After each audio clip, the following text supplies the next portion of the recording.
আল্লাহ বলবেন, জিব্রাইল যাও একটু দেখো, একটা মাত্র সেজদা দিয়েছে আমাকে, এরকম কাউরে পাওয়া যায় কিনা। বাটি চালান দিয়ে দেখো পাওয়া যায় কিনা।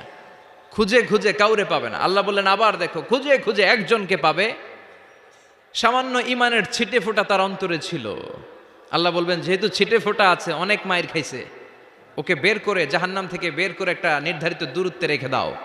রেখে দেয়া হবে, কিন্তু জাহান্নামের আগুনের লেলিহান শিখাতে তার গা ঝলসে যাবে। সে আল্লাহর ডেকে বলবে, মাবুদ তোমার কাছে আমি কিছু চাই না। জাহান্নাম থেকে তুমি আমাকে বের করেছো, জীবন নদীর পানি তুমি আমার গায়ের মধ্যে ঢেলে দিয়েছো, আমি আবার সজীবতা ফিরে পেয়েছি। আমি তোমার কাছে জান্নাত চাই না, শুধু নিরাপদ একটা দূরত্বে আমাকে রেখে আসো, যাতে জাহান্নামের আগুন আমারে কষ্ট দিতে না পারে। আল্লাহ, আমি কিন্তু তোমার কাছে জান্নাত চাই না। কি চাই না? জান্নাত চাই না, কিন্তু জাহান্নামের আগুন আমারে কষ্ট দিচ্ছে, এতটা দূরত্বে রাখো যাতে জাহান্নামের আগুন আমার গায়ে না লাগে। আল্লাহ বললেন, ওকে রাখবো, কিন্তু আমার সাথে একটা কন্ট্রাক্টে যেতে হবে, যে এটা তোমাকে দিলে তুমি আর নতুন করে কিছু চাবা না। সে বলবে আমি রাজি, কন্ট্রাক্ট হয়ে যাবে।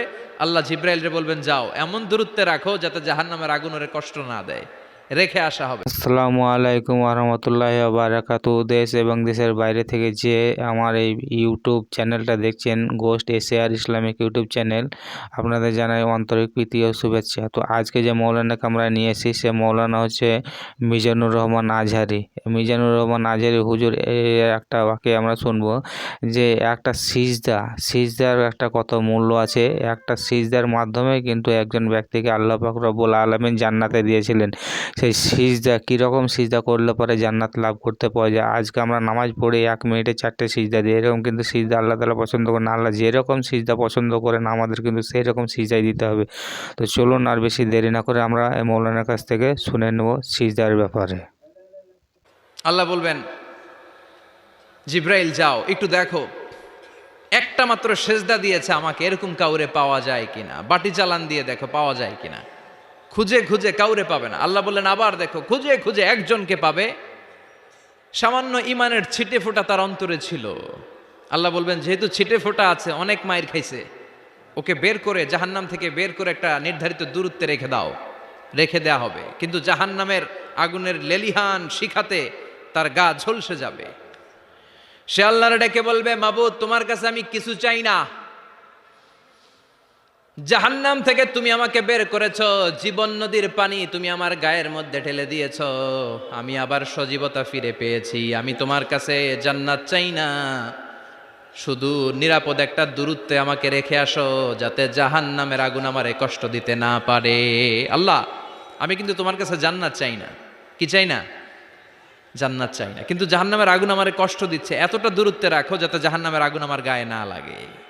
আল্লাহ বললেন, ওকে রাখবো, কিন্তু আমার সাথে একটা কন্ট্রাক্টে যেতে হবে, যে এটা তোমাকে দিলে তুমি আর নতুন করে কিছু চাবা না। সে বলবে আমি রাজি, কন্ট্রাক্ট হয়ে যাবে। আল্লাহ জিব্রাইলরে বলবেন, যাও এমন দূরত্বে রাখো যাতে জাহান্নামের আগুন ওরে কষ্ট না দেয়, রেখে আসা হবে। অনেক দিন সে ওখানে আনন্দে থাকবে, আল্লাহ শুকরিয়া করবে। সে মনে মনে বলবে, বেঁচে গিয়েছি, আমি বেঁচে গিয়েছি, জীবনে আর কিছু চাই না, জাহান্নাম থেকে আমি বেঁচে গিয়েছি।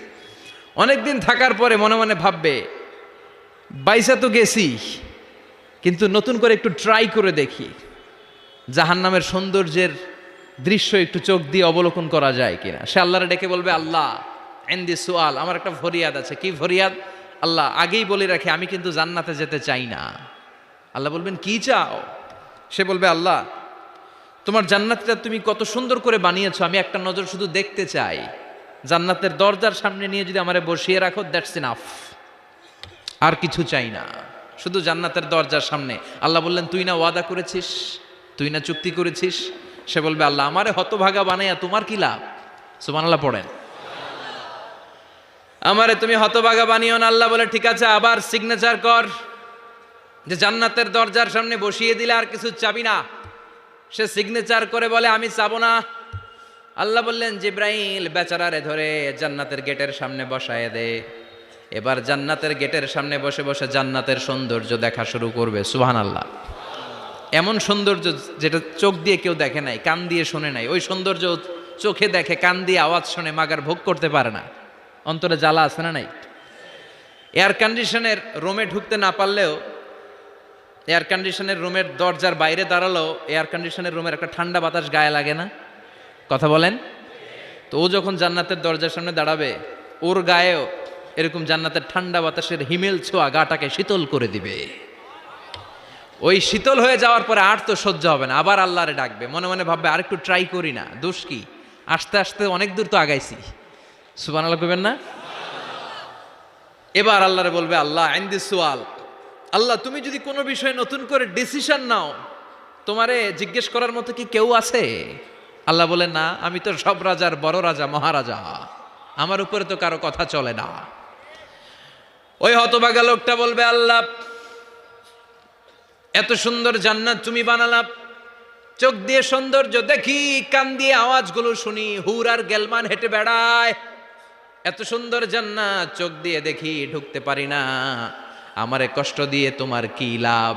ও আল্লাহ, আমারে তুমি মাফ করে দাও, জান্নাতের চিপার মধ্যে এক কর্নারে তুমি একটু আমারে জায়গা করে দাও। আল্লাহ বলবেন, ওয়াই হাক ইয়াবনা আদম, তোর ধ্বংস হোক হে আদম জাত, মা আগদারাকা, তোর চেয়ে বড় গাদ্দার আমি আমার সৃষ্টিকুলে কাউরে দেখি নাই, কারণ তুই আমার সাথে চুক্তি করিস আর চুক্তি ভঙ্গ করিস। আল্লাহর রহমতের দরিয়ায় তখন জোশ খেলে যাবে, ওর আকুতি মিনতি চাহনি আল্লাহর রহমতের দরিয়ার মধ্যে জোশ লাগিয়ে দিবে।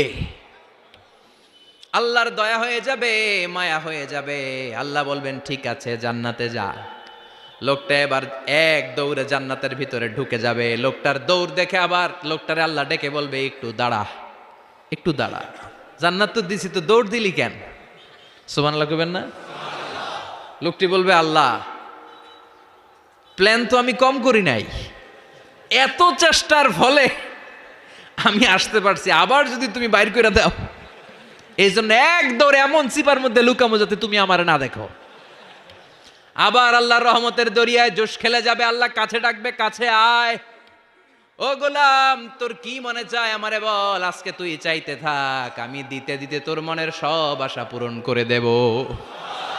লোকটা খুশি হয়ে বলবে, আল্লাহ আমারে এটা দাও, বাড়ি দাও, গাড়ি দাও, নারী দাও, এটা দাও, ওটা দাও, একের পর এক চাইতে থাকবে। আল্লাহ সব তারে দিতে থাকবে। চাইতে চাইতে লোকটার সব চাওয়া যখন শেষ, সে বলবে, আল্লাহ আর আমার চাওয়ার কিছু নাই। আল্লাহ বলেন, নো, এত তাড়াতাড়ি যে তুমি খেলা শেষ করতে পারবা না মনু, আমার সাথে তোমার এই খেলা আরো লম্বা সময় চলতে হবে, তোমার অনেক কিছু চাইতে হবে। তুই আজকে চাইতে চাইতে তোর সব চাও আমার কাছে বলবি, আর আমি দিতে দিতে তোর জীবন ধন্য করে দেব। সে আবার চাইতে শুরু করবে, আল্লাহ এটা দাও, ওটা দাও, ওটা দাও। আল্লাহ দিতে দিতে সব দিবে। এরপরে বলবে, আল্লাহ মাফও চাই, দোয়াও চাই, আর চাওয়ার কিছু নাই। আল্লাহ বলবেন, তাই ঠিক আছে, তোরে আমি জান্নাতে ঢুকাই দিলাম, তবে মনে রাখিস তোর জান্নাতটা হবে সবচেয়ে ছোট জান্নাত, আর তোর জান্নাতটা হবে এই পৃথিবীর 10 গুণ। চিল্লায় এখন সুবহানাল্লাহ।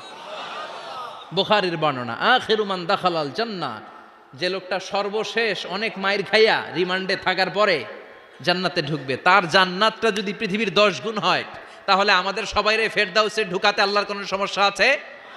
চিল্লায় বলেন, সমস্যা আছে? এজন্য আমরা আল্লাহর কাছে কোন জান্নাত চাই? কথা বলেন। রব্বুল আলামিন বলেন, ওয়াসিকাল্লাযীনা ইত্তাকাউ রাব্বাহুম ইলাল জান্নাতি যুমারা হাত্তা ইযা জাউহা ওয়া ফুতিহাত আবওয়াবুহা ওয়া ক্বালা লাহুম খাজানাতুহা সালামুন আলাইকুম তিব। হ্যাঁ বন্ধুরা, আজকের ভিডিও কিন্তু এই পর্যন্ত। এরপরে কিন্তু আবার আমরা নতুন কোনো একটা ভিডিও নিয়ে উপস্থিত হবো। তাই বন্ধুরা, আমার এই চ্যানেলটাকে যারা সাবস্ক্রাইব করবেন তারা কিন্তু প্লিজ প্লিজ দয়া করে সাবস্ক্রাইব করে নিও।